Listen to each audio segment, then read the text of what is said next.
It is visible.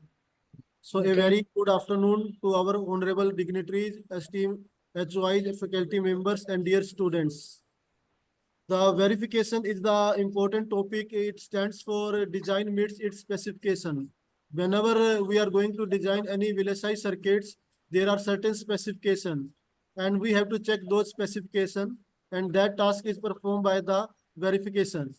So I extend a very warm welcome to all the participants over here, and we are extremely privileged to have among us our honorable guest speaker, Miss Sania Gupta, Senior ASIC Verification Engineer at Ericsson in Sweden. So we welcome you, ma'am. Thank you so much, sir. But don't tell me ma'am. Just call me Shania. Okay. So today topic is beyond simulation, formal verification for next generation processors. So we can start now, Sania.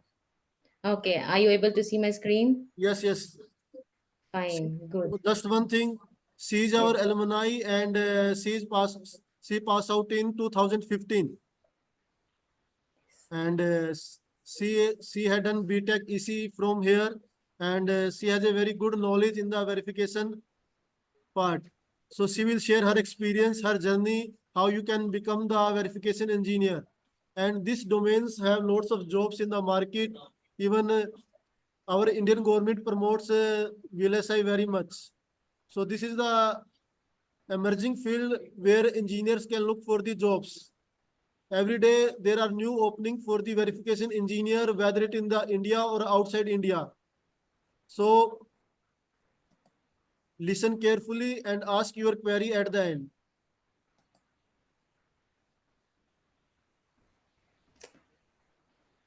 Okay. Thank you so much, Neeraj, sir.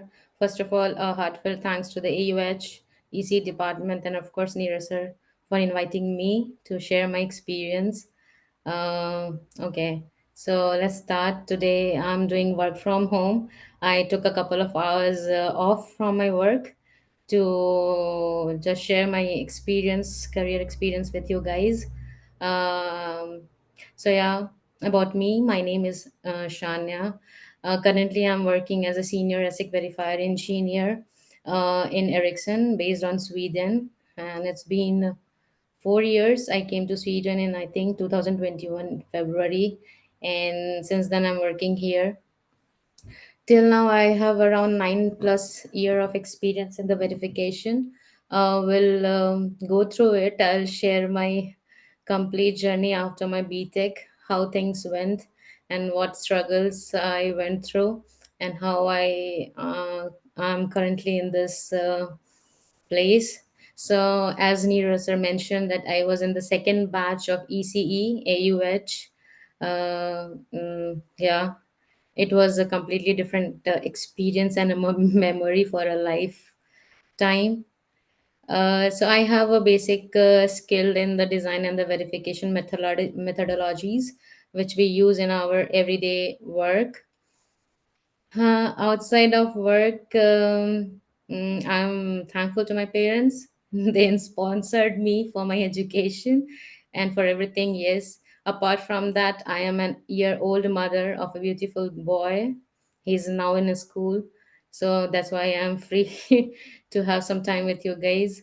And I'm married to my ex colleague who interviewed me when I was switching my job. I was not sure that he interviewed me for the lifetime, but things happened. Yeah, jokes apart. Yeah, and apart from that, I do love doing kayaking and camping into the woods.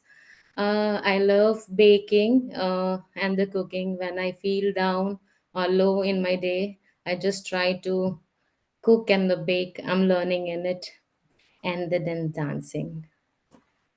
So that's a bit of me, professional and the personal. I would love to interact with you all, but since we do not have that time now to just have a ice break with you all, but yeah, let's see in future if we can meet in person. Thank you.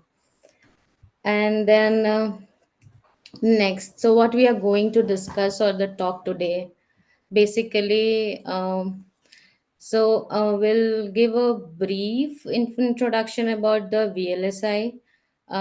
What is actually a VLSI, a history of VLSI, why VLSI, how it is related to the electronics, what is the role of VLSI in electronics, and its real time applications, its advantages, and the most important for you guys, of course, I think you guys are waiting for career opportunities, so we'll highlight more on it. And then trending topic, AI. So how AI will impact VLSI, or how it is impacting VLSI in the current scenario, or the current life, or the market throughout the world. And question answer session. I am afraid, but don't shoot too much. Just joking. Okay, so let's start. My career journey, I think I made it a blank. We'll take it at the last because it's bit of ups and downs, emotional, a struggle, but a fruitful life ahead. So better to take it at a last so that you guys will be a bit inspired or more motivated. We'll see. Okay. I don't think it's an interactive session because I can see a black screen completely, and I don't know how to talk with you guys. So let's start with the VLSI. What is VLSI? Anyone heard it before? Maybe raise a hand and just open and speak up. Feel free, or else I feel like I'm talking to a black screen. But, anyways, if I'm not getting anything, I'll just speak. Mm, okay. So, VLSI, as the name, it's a short form of the very large scale integration. As the name itself saying that it is an integration of a very large number of something. What is that something? That something is known as the transistors. It's a millions of billions of transistors integrated in a single chip that is known as VLSI. uh, mm, and enables the design complex because you are dealing with the lots of, as I said, millions, billions, and nowadays it's a trillions of transistors we are dealing in the current projects. So it enables the complex ICs, as microprocessors, memories, input output devices, communication devices. It is actually a backbone of the electronic domain. You cannot imagine anything without VLSI or without electronics. So wherever you are seeing a chip, there is a electronics. I don't think any one of you can imagine a day without electronics. No. Or can you survive a day without electronics nowadays?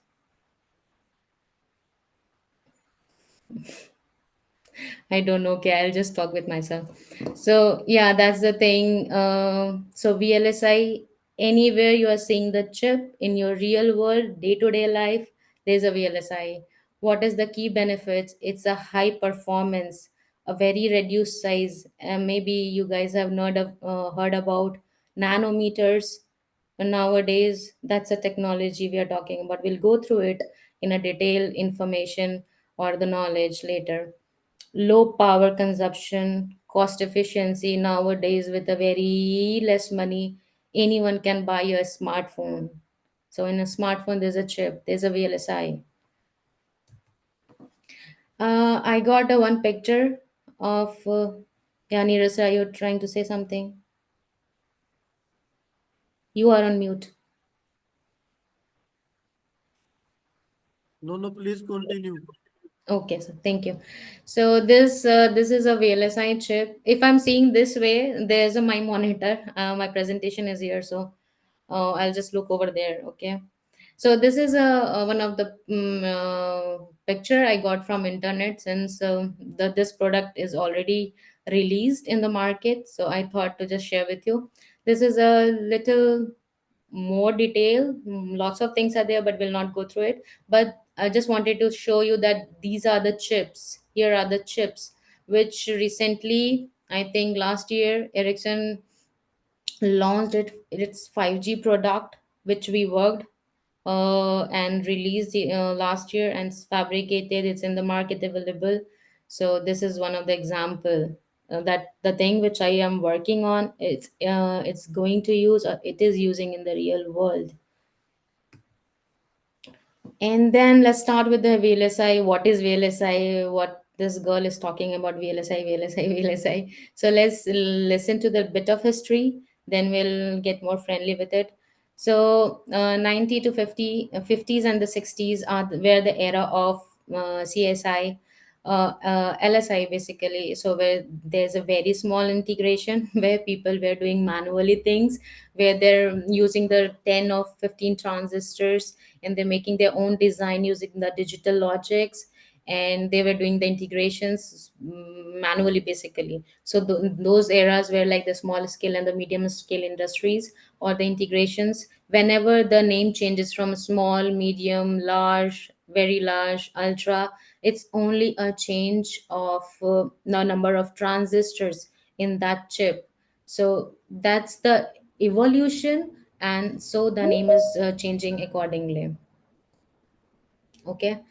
And then 70s there was a rise of LSI, which is large scale integration, where the transistor number just exponentially increased from 10, which was there in the two digit, and then now to the three digit numbers, like thousands of transistors in a single chip. At that time the Intel also came into the picture, and they released their 4800 880 RAM memories, DRAM, GRAM, they are currently working on.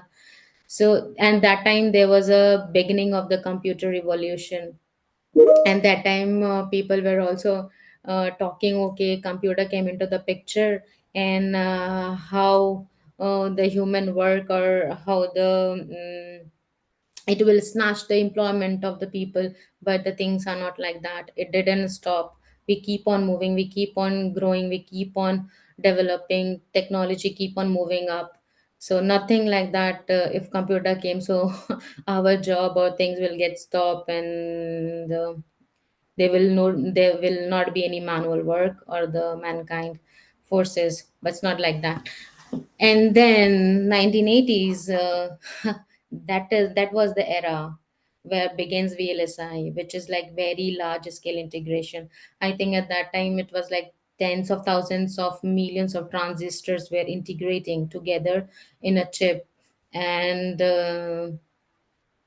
yeah, so that was the era around 1980s, and that time Nvidia, Intel, all these big companies came into the picture. They started doing more on it, and yeah, so that's the era. And the 1920s, deep submerged, we started moving towards the SoC, which is the complete system on a chip. Before we were dealing only with the some of the logics, or some of the definitions, or the descriptions, or the features of some of the things which are going to be in the market.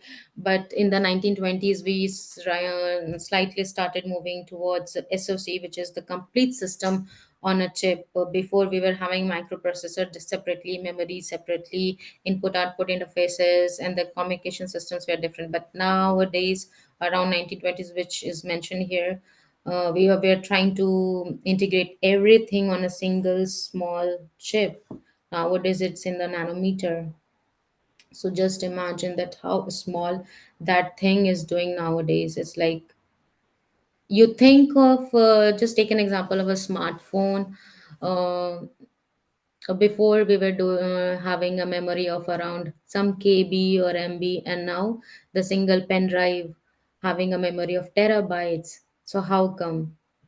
This was the integration, the rise of the integration, the move of the scale of the integration. Maybe if you have heard of the Moore's law, the Moore is a person, the scientist who said that, who said that in every 18 to 24 months there will be double the number of the transistors in the chip. So, and that's the thing which is going till now, and it's keep on increasing, keep on increasing, keep on increasing, to get more and more features, and to get more and more things automated. And now to 2010s present, we have ULSI, which is like ultra scale integration. Before we were talking about the millions and the billions, now it moved to the trillions of transistors and more than that. And the size of the technology is just less than 10 nanometer at that time, 2010s. But now I think 2024, last year, Samsung did a launch of 3 nanometer technology of a chip, and there was a mass production of it. And then I think in 2025 or 2026, they are trying to do a manufacturing of about 2.5 nanometers of a chip, to nanometers, which is like 1 billionth of a meter. So that small chip can have. I I think I'm sharing my PPT. Isn't someone asked about the PPT? Yes, yes, yes. It is visible. PPT are visible. Yeah, but I think he's asking to share with him. Someone dropped a message near, so you can take a look later, maybe. Okay. Sure, we'll try to do that. But I think this session is recorded, so everyone can go through it later. Yes, yes. It is recorded and available on YouTube also. Ah, okay. So many things. Okay. Good to hear. I hope it answered your question. Someone asked, I forgot the name. So yeah, this was the bit of history of VLSI, and maybe can someone given can think of that why VLSI when we are in the current era? If we are in the ULSI, then why we are still using the word VLSI, not ULSI? I hope if you can drop a message, you can talk also. Just unmute it and speak up. Fine, I'll wait, or maybe it will take at the last. Yeah, so the next topic is VLSI design flow overview. So I was talking about a lot of, I talked about the chip and the integration and things like that. So the chip is the final product in the complete VLSI process. VLSI is actually divided into two parts. One is the front end and another is the back end. And this is the complete the flow which I'm showing now. It's a vertical for the A6, and there's a parallel vertical for FPG as well, which I'm not going through today. So we'll carry VLSI design flow today. So if you want to make a product, if you want to make something, what is the first thing that comes into your mind? What is the first thing that will come into your mind to make a final result of it? It's an idea. You get an idea. You find an idea first about something that I have to do this. So that is an idea.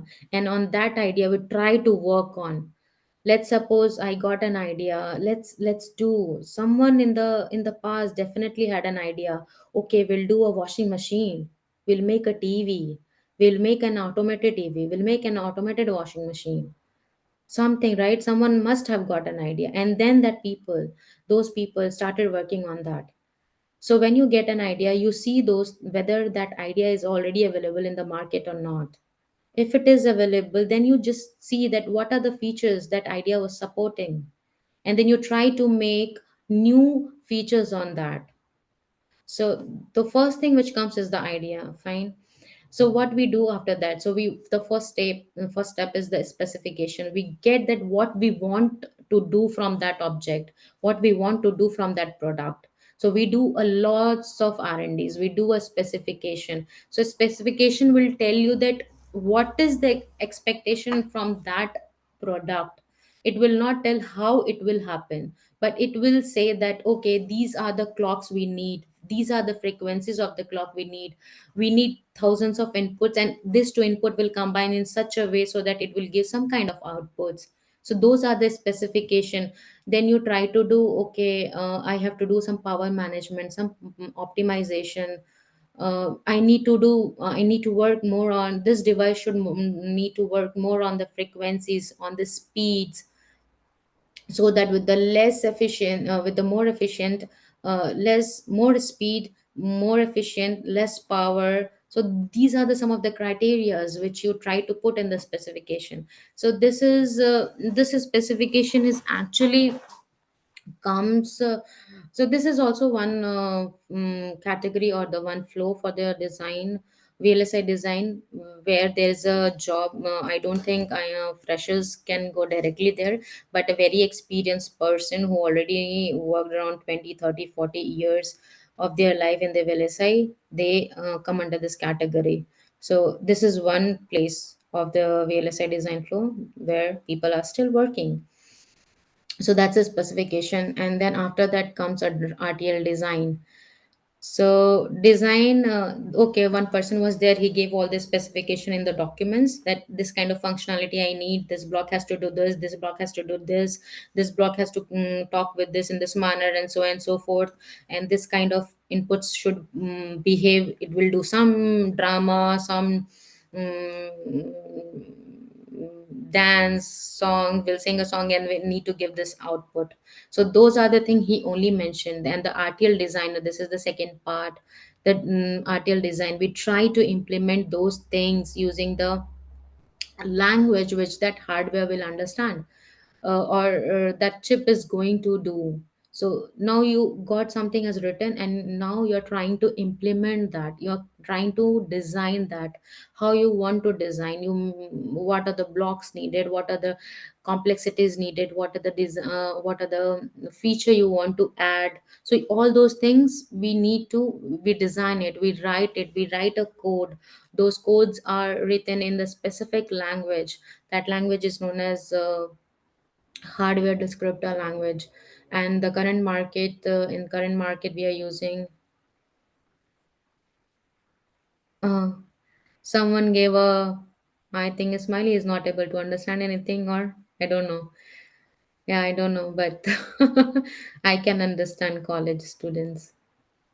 If things are going out of your head, you have to come up and speak up. Then only it can be interactive. Anyways,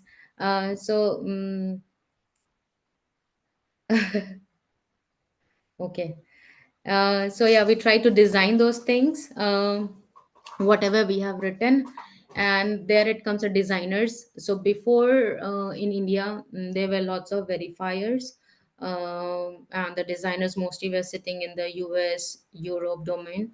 But nowadays we have designers as well in India. It's increasing, it's evolving. So that's the thing, and in every stage of this VLSI flow we have lots of challenges. So when you design everything in one go, and then Neera said this college students are like so much of emotions. Oh, sorry. But anyways, we'll take it. So lots of challenge. Let's suppose you have designed everything in a specific time you have been allotted, and then there is a requirement of customer came. Okay, no, I don't want this block to be work like this. I want this block to work in some different way. I don't want this clock frequency. I want some other clock frequencies. So those kind of thing again came, and the designer has to redo his work. So these are the challenges. This is just one challenge which came into the picture I'm just talking about. So everyone has to be like very adaptability character, to adapt the flexibility, or the flexibility adapt the things which are going on the fly. We cannot be just like rigid, okay, this is my job done, I got 4 months of time, I have to design it and done. Nothing like that. So until unless the final product is in the market, every single every single flow of this design has some of the complete involvement throughout the project. It cannot be just a one time job and done. Yeah. And then functional verification, here where I stands, where I'm working since 9 years. So we get a RTL design, complete design from the RTL, a logic, and then we make our own test bench. Test bench is an infrastructure where put that design and try to give lots of inputs, and to see that the inputs are working as expected and the outputs are coming as expected, which is given by the RTL design. So RTL designers will give us one document when they will add that this complete block which they design, they have this kind of functionality and these things will work like that. So that document is the first go through thing for a verifier. So we see that document and we try to generate our whole test bench structure in the same way. Verification, in verification we do verification of the things of the design, but we do in a very small way, do a design to have the same kind of functionality as the RTL, to see whether the things are working as expected in the document or not. If the document say, okay, I have two signals A and B, it will take this values and it will do some calculation and it has to give output like this. We try to design the same in our TB. We give the two inputs. We try to write the same logic, and we see that if this is coming out, the output is coming in the same way or not. If it is not, then we create a ticket. Then we say, okay, your design is having issue, it's not working as you mentioned. So then the designer again redo a work on its design, it's try to fix it. So there this kind of work we generally do. So I just share one thing, but we have lots of things in the verification. So until unless we give a thumbs up or a thumbs up from our side that okay, the design is working completely fine 100%, until unless it will not go to the further step ahead.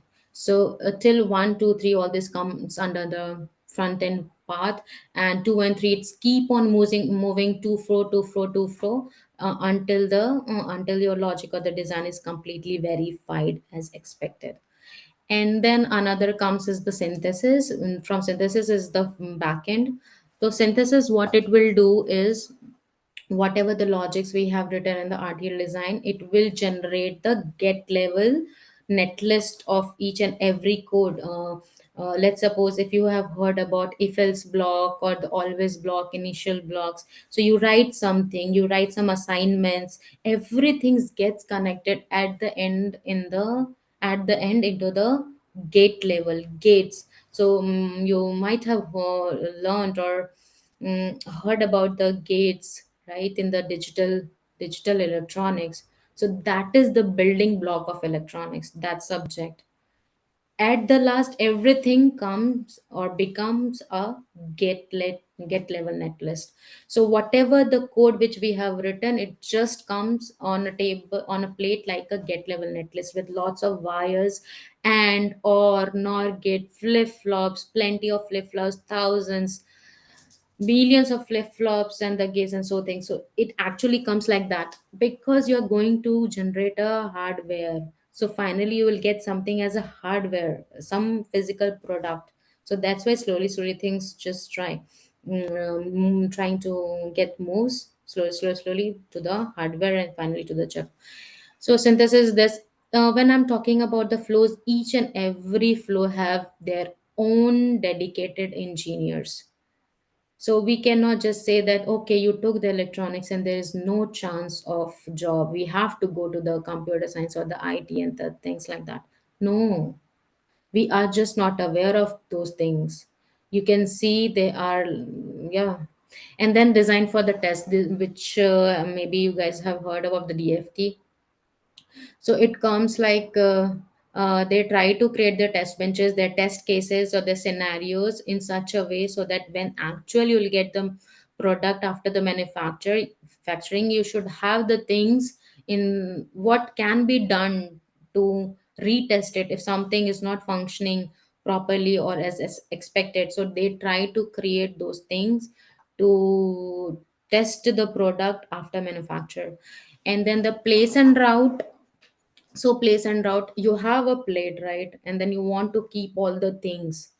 If you get a lunch in a restaurant or a dinner, there's a way to keep, okay, we'll keep salad here, we'll keep bread here, or chapati here, rice, dal, and things like that.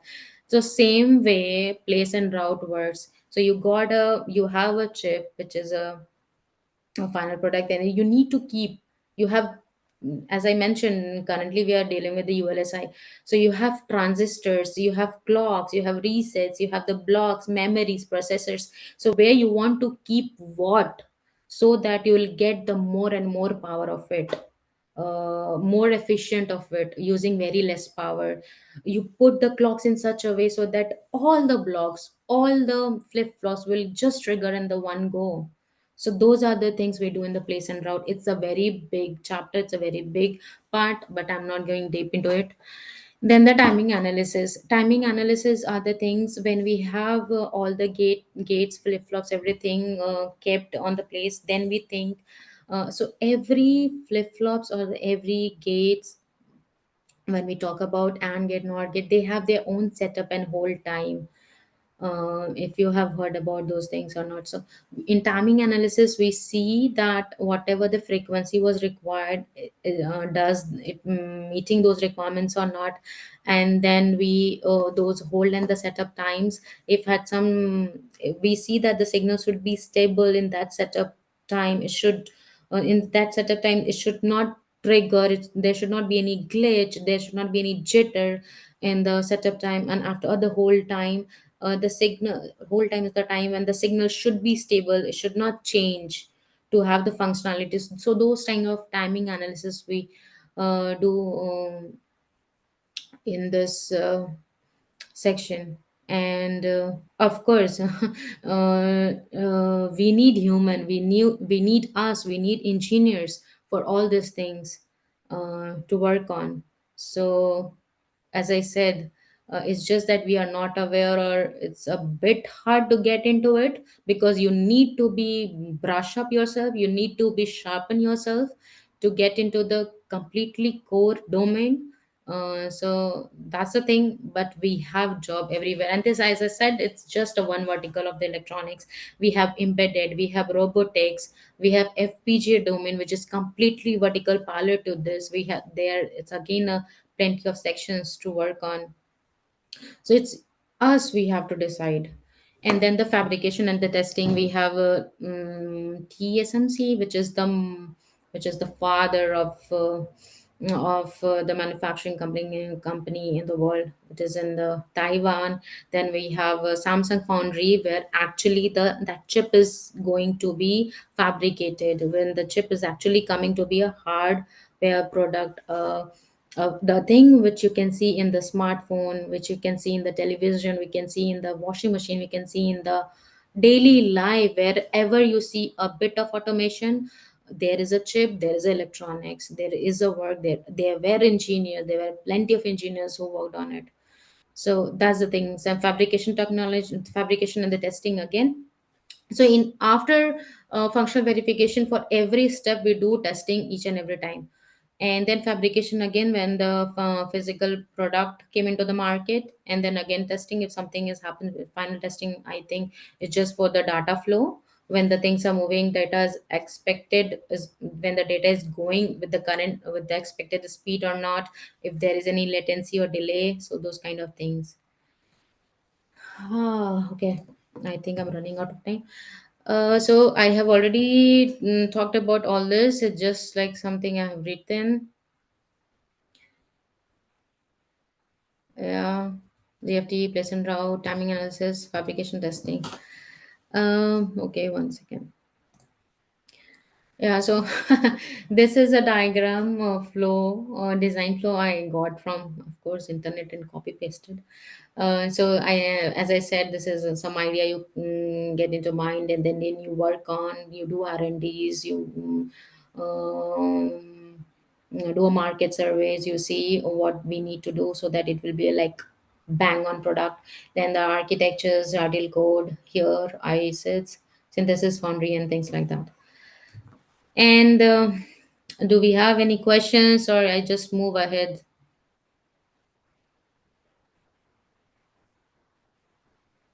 No questions. You have opportunity, you should speak up. Okay, so applications of VLSI, as I mentioned before, wherever you are seeing chip in the real world, in your daily life, there is a VLSI.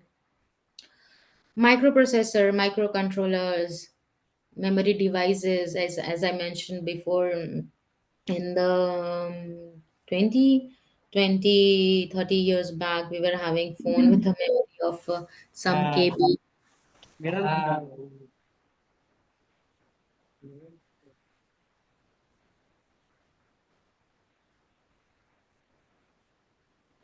Abhishek, if you're trying to say something, I'm not able to listen you. We have question answer session, then maybe I'll take your question there. Will that work for you? Yes, yes, we will take at the end. Okay, sir.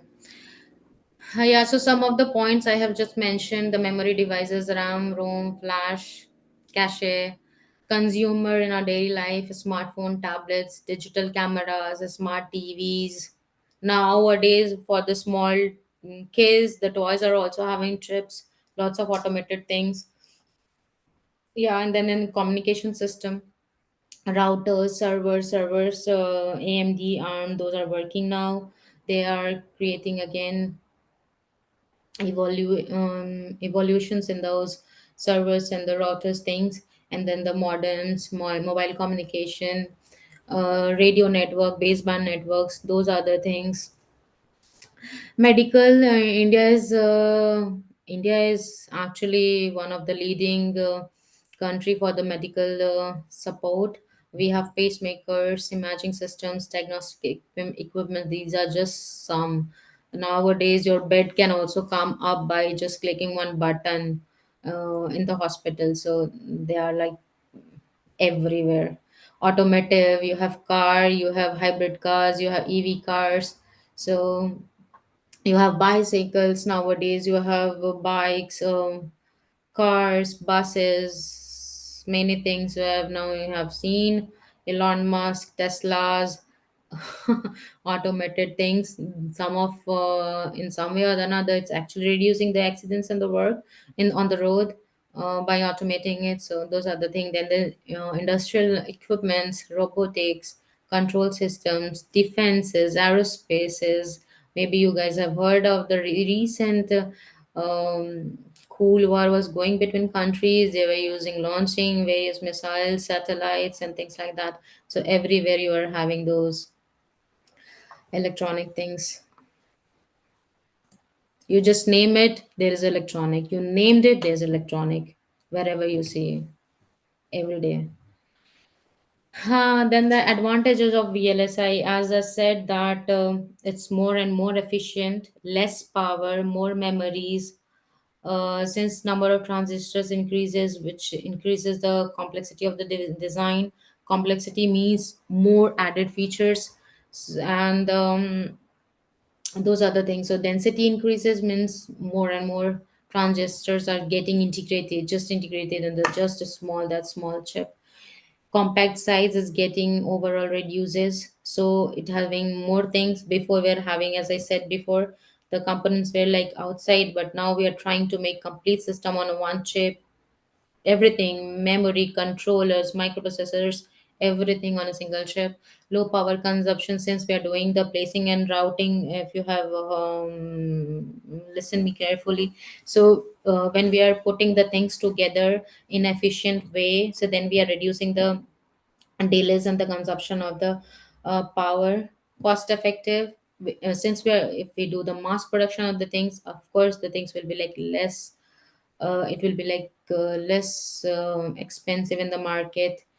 And faster operation, of course, when you're having more and more frequencies. Last year Ericsson means, since I'm working on that, then I'm saying that 5G product we have released, and currently we are working on 6G product. So that project is going on. I am currently working on it. Maybe by the end of the 2026 or 25 26, it will be in the market. Design flexibility, as I mentioned, supports a complex and multifunctional. Every time customer will come, okay, I want this change in the design, I want this more functionality, then more and more. packaging and the wiring overall circuit. So backend.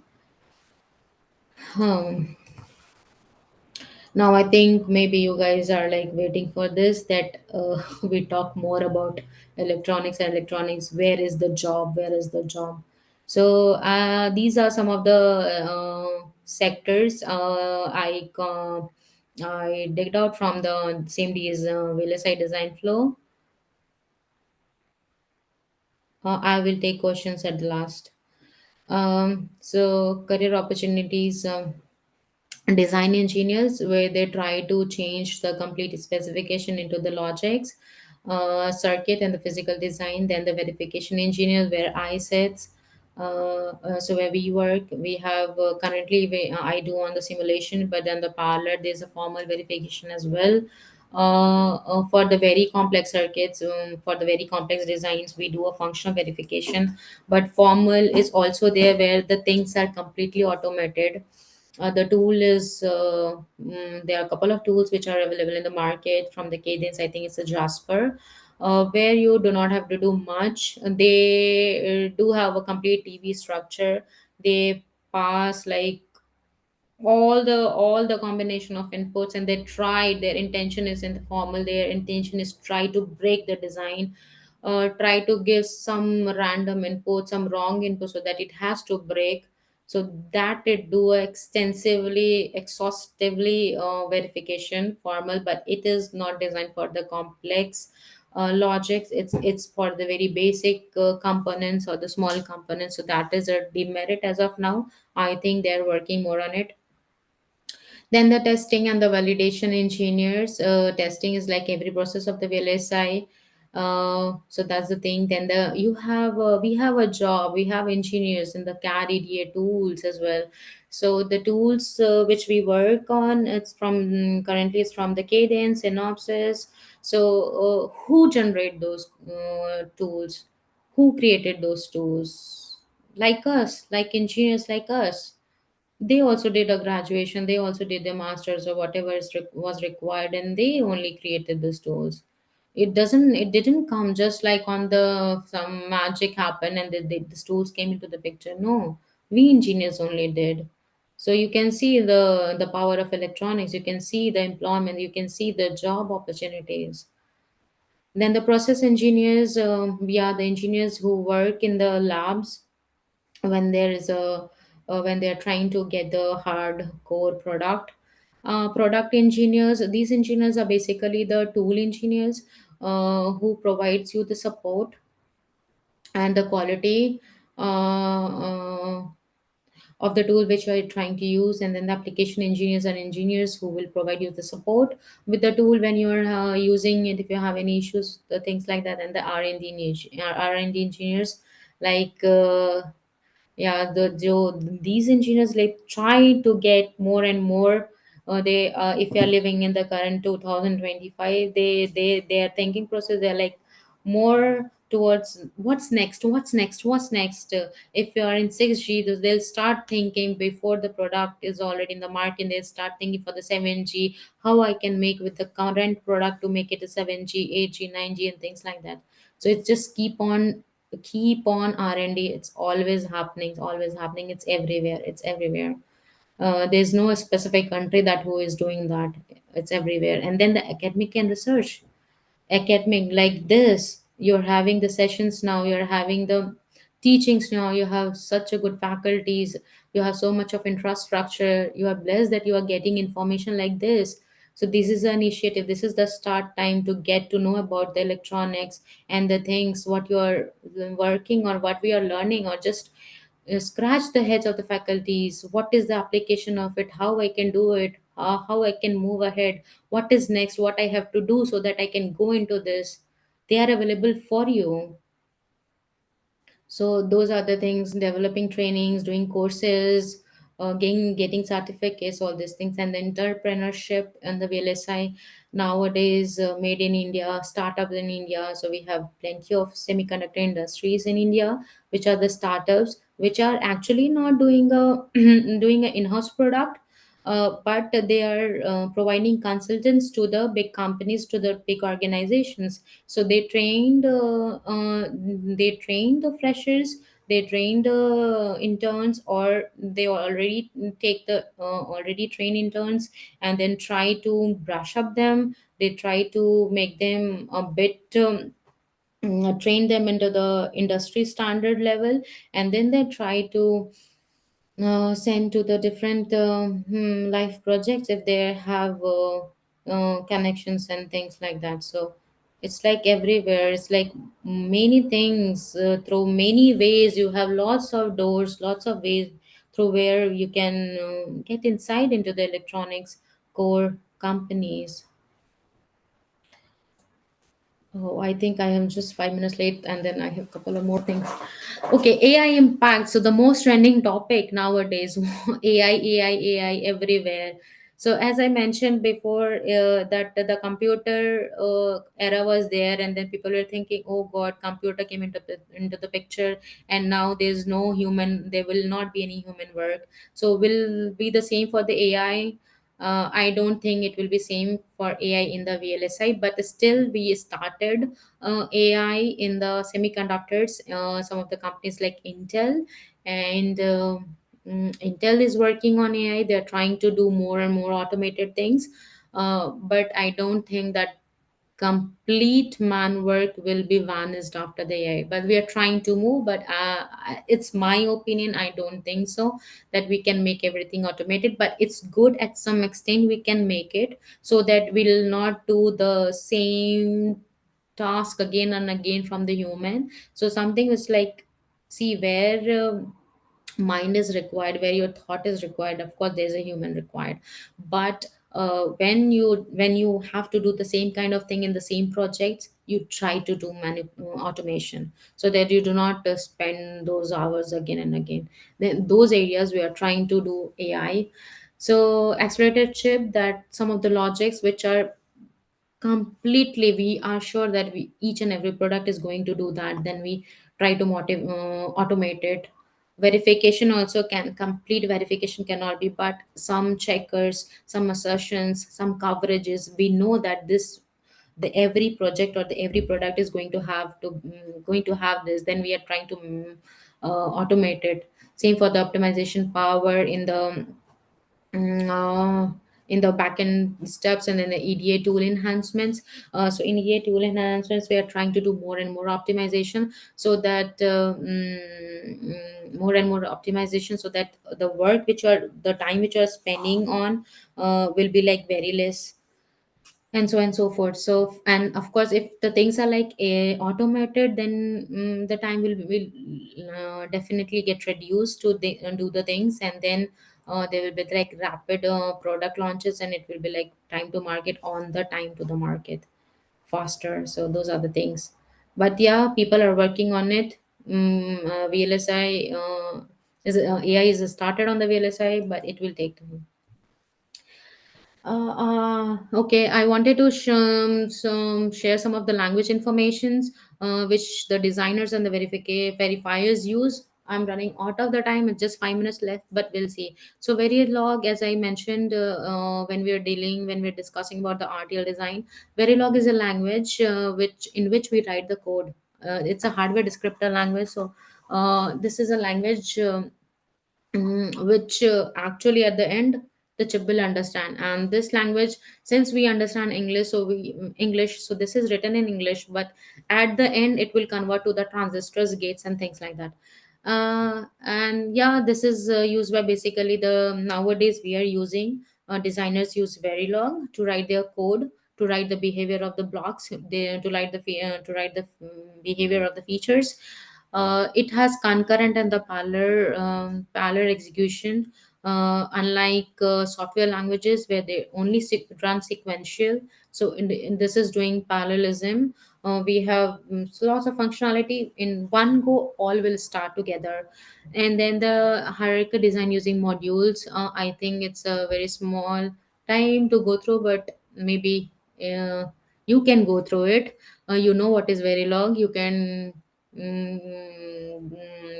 find a page, you can browse it, you can learn it.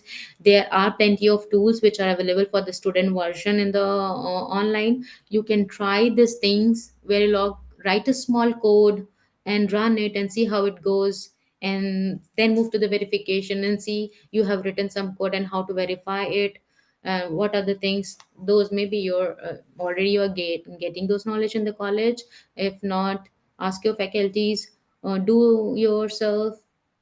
Yeah. And yeah, test bench also we write in the Verilog. After that, so these are the some things, basic things, which Verilog includes. Modules, it is the name of the block, it is the name of the it's the name of the block where you write the code. And then the ports, input ports, output ports, data types, what kind of data types you need to declare of your variables, operators. You have some inbuilt operators, arithmetic, logical, bitwise, all those things. Coding styles, you can do structural coding, data flow, behavioral. Structure will say that okay, what kind of structure do you want, and then the data flow will say that, okay, how you want your data movements, whether it should be like parallel or sequential. Many things are there, whether it should be like very continuous or it should be like some delay and things like that.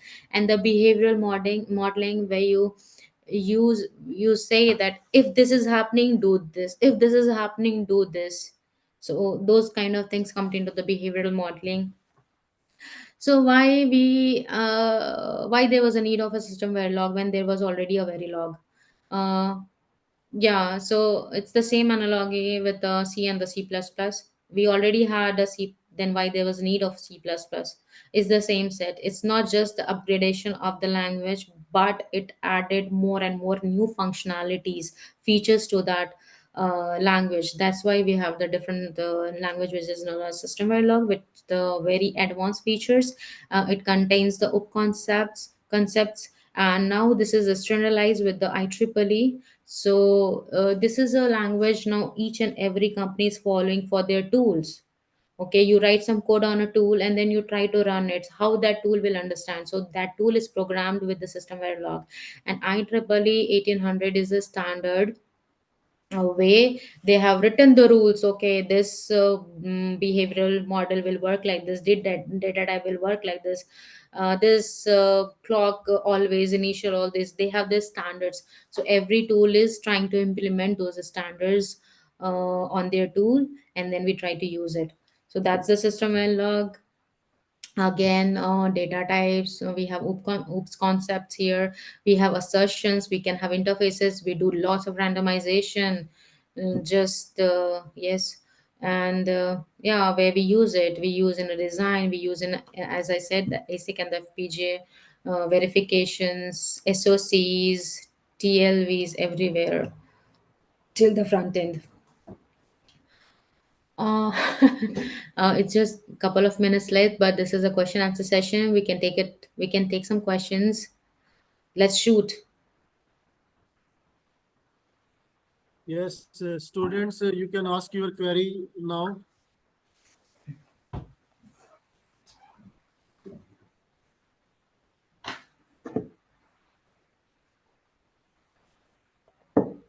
I think I don't know how to see message because it's just like I'm not able to. I'm not too much friendly with the Zoom, but I think some messages were there in the chat. If Neera say you can help with, I can go through.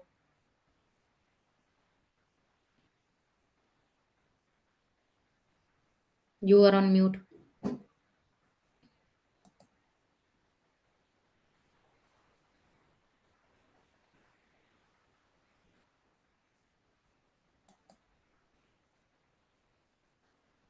No questions. Good We afternoon, should. ma'am. Yeah. Good afternoon, Avi. I'm Shania. Thanks. So, ma'am, actually, we are in second year EC, having a specialization in semiconductor manufacturing. Can you give us some guidance to further for our studies, like in VLSI designing and in that EC core field? Yeah, yeah. Why not? So I think you are in the second year. Now you will start your internships. So try to reach out those organizations who are deep into the core electronics. Okay, now this is a time. go to your placement department, ask them what are the companies. If they do not have connections, you try to reach those companies. Every company have their own career page, they have their own LinkedIn page. Try to get an idea on the LinkedIn, try to reach out them, try to reach out them. Just drop a mail every time, drop a mail that I want to do an internship, I'm very much interested in this. But you should not only say that I am interested, you should show, they should see something in you. You have to work on something, you have to write some codes in the Verilog, you have to make a test bench in a system Verilog, UVM, those are the things. So they should see. If you come to me, if you ask me that I want to do internship, I should see something in you, right? Then only I can take you. I need to see the that passion, that hunger that you want to do it. It should not be only that I have to do it, I have to go in the core, how I'll do that. So teachers, college, parents, they will just help a bit, some percent. 898, 99, you have to do it. So if not, then try to learn these languages. There are EDA tools available in the online. Try to write the code, try to do some verification, try to do some testing, and reach out those companies. Those companies, all these big giants, they always release a page for the internships and the freshers placements. So we need to have connected with those, we need to see those things available. But before that, you have to be like ready yourself. You need to learn those things. If not, first year masti mein gaya, it's okay, enjoy it, done. But now it's a time, you can start now slowly, so that you will be get ready by the fourth year. Okay, this 4 or 5 years, if you'll struggle, if you work hard, you will enjoy the next 20, 30 years of your life. So yeah, the same I said, you start writing the code on the online platforms, on the web. Okay, learn Verilog. What is Verilog? Learn system Verilog. Learn digital. Digital is the basic, everything comes into it. The last product itself, the transistor, everything is the digital. So we should start learning. I'm not saying that you just do 24 cross 7, but try to get something. Try to sharp your weapons. Be ready. Try, start learning. Avi, did I answer your question? Yes, ma'am. Thank you, ma'am. No worries.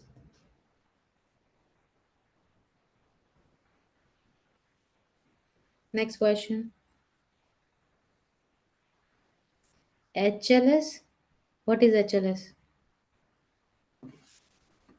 HLS? Someone has written HLS. I don't know what is HLS.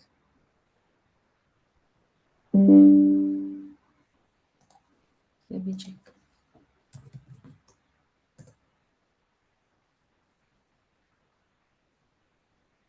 Okay. So what is HLS? What do you want to talk about? I didn't get your question. Someone posted a message.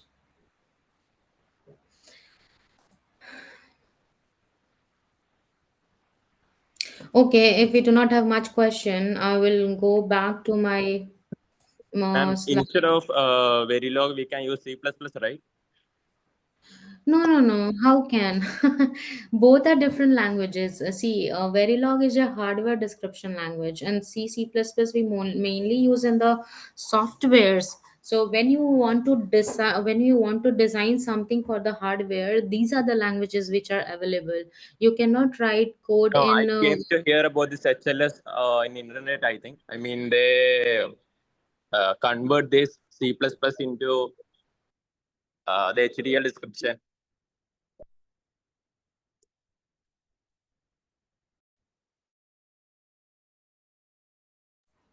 Come again. Mean C language and system Verilog and Verilog both are different languages. Okay. As I mentioned before, when we try to implement some logic, some design, which are going to be in the chip. So Verilog is the language which we use, or the system Verilog. We cannot write that code in C, C++. At the last, things merge into the C++ code, but the initial stage where there's a level for the RTL designers and the verification, we use this language only.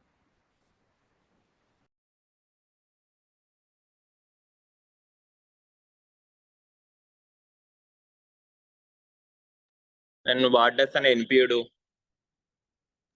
What is MPU? I mean, what does it does? MPU. Yes. What is MPU? I don't know. You tell me. Fundamental neural processing unit. Huh? Neural processing unit. Neural. Yeah. I haven't heard.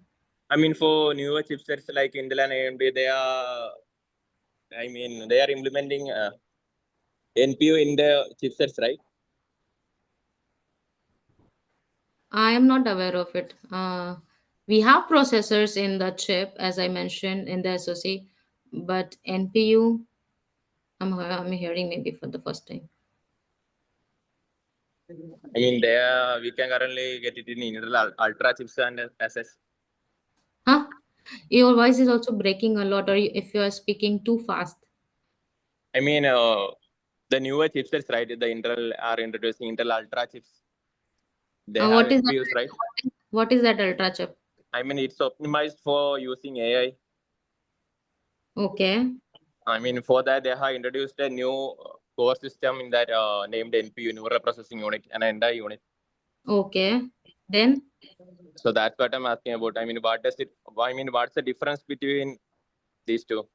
I mean, from the traditional system, a group of transistors, what is it different in NPUs? yeah, as I mentioned, that if you're talking about the AI changes which Intel is doing nowadays for their chip, it's not something which is standardized, and I don't think it's revealed in the market as well. So I am not completely aware of it. But if they are trying to use AI in their chip, so they're trying to automate it. That is the only thing that can happen with the AI if Intel is trying to do something. It's nothing like it's not a traditional something traditional or something classic. It's just something which is they're trying to make it automated. That's it.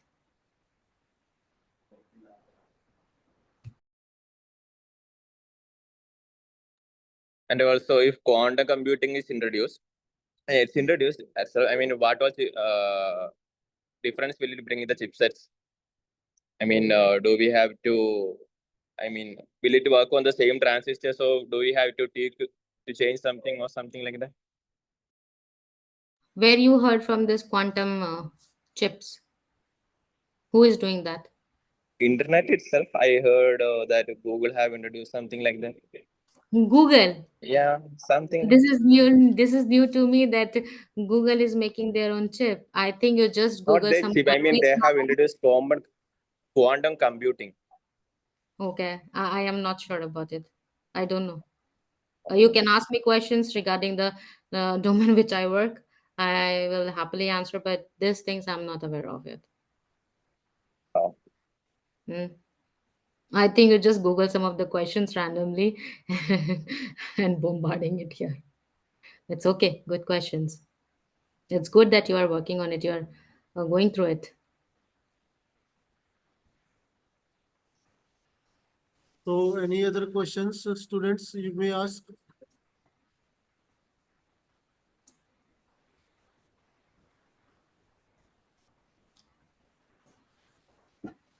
Um, as concerned about best book for digital electronics, you may refer Maurice Mano. Yeah. Digital electronics or just directly go to Neeraj, sir. And for device, you may refer SMG.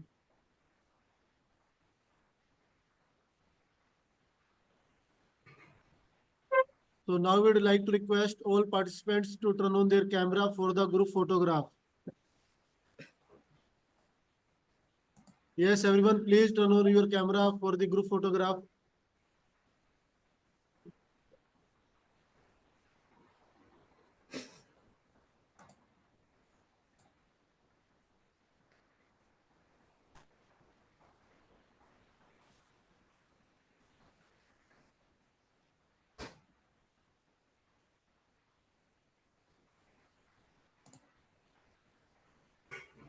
Yes, everyone, please turn on your camera for the group photograph. Sir आपने बंद कर रखा camera. My is on. Camera permissions are off from the host. We can't turn on our cameras. Okay. So I request host to on the camera for everyone.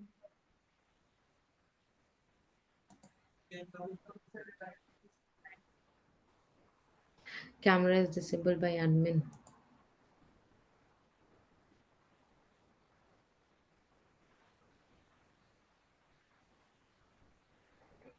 Now it's on for everyone. You can on your camera, please.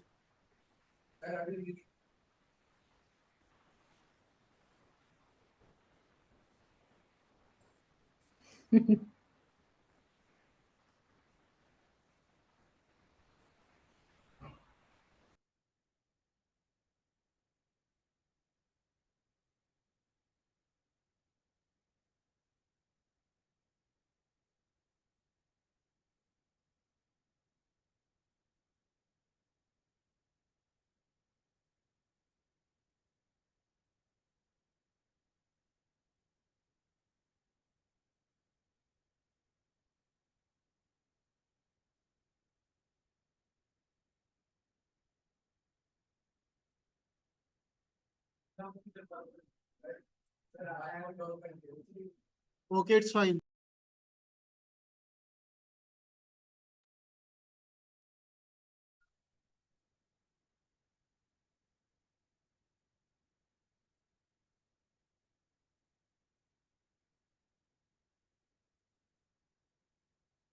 Okay, let me take one photograph from here.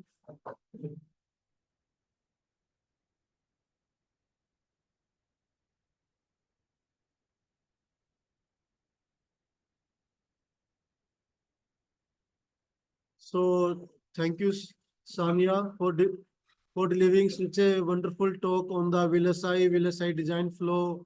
Dr. And Dr. Neeraj, before you conclude, can you hear me, Dr. Neeraj? yes, sir. Yes, sir. Before you conclude, on behalf of the department, I would like to place on record our sincere thanks to Madam Shania Gupta for giving such an excellent insight into the subject, and it has ignited many young minds, and I'm sure that our country is going to be achieving the further pinnacles of success. And this technology, with the efforts of our Honorable Prime Minister and all of us, we are going to make inroads and come out with something which the world is desiring to have. So thank you once again to all the audience for being patient and asking and understanding the subject in great detail. Thank you very much to one and all. Over to you, Dr. Neeraj. Thank you, sir. So thank you, Sania, for delivering such a wonderful talk on the hottest topic, that is the VLSI, which is currently main focus in our country nowadays. Recently, our Indian government held one Semicon India at Yashovami, Dwarka. So you highlights on the VLSI design flow, what are the languages you student may refer, what are the career opportunity in this particular domain.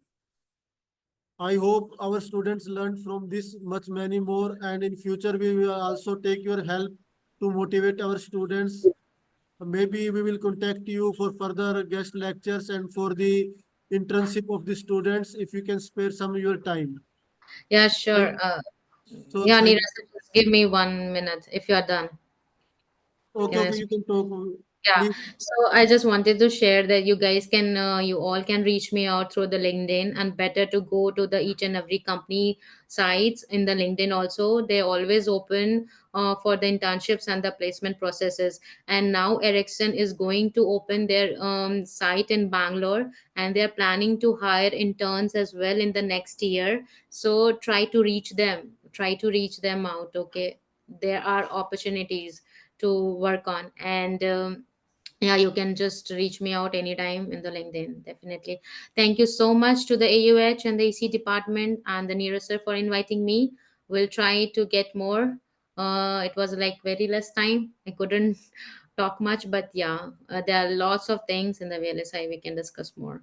And all the very best to each one of you and beyond placements and everything. And Thank- our best wishes to Sanya, you also. You will grow in your life many more. Thank you so much, sir. Maybe you will become the director in Ericsson very soon. Oh, come on, sir. No, I do not want to take you. You are there. You have to. So Neeraj sir is our faculty, and he's working there. I think since the start of the university, and is still there. It's so good to see him. And thank you so much. And thank you from my heart that you remembered me and invited me. So thank you, Sanaya, for sparing your valuable time. I know you are very busy. I No, just sir. told you and you are agreed to deliver a talk. So thank you once again very much. Thank you so much, sir. Nice to talk Thank with you, you. everyone. Bye bye. Bye bye. Take care. Bye.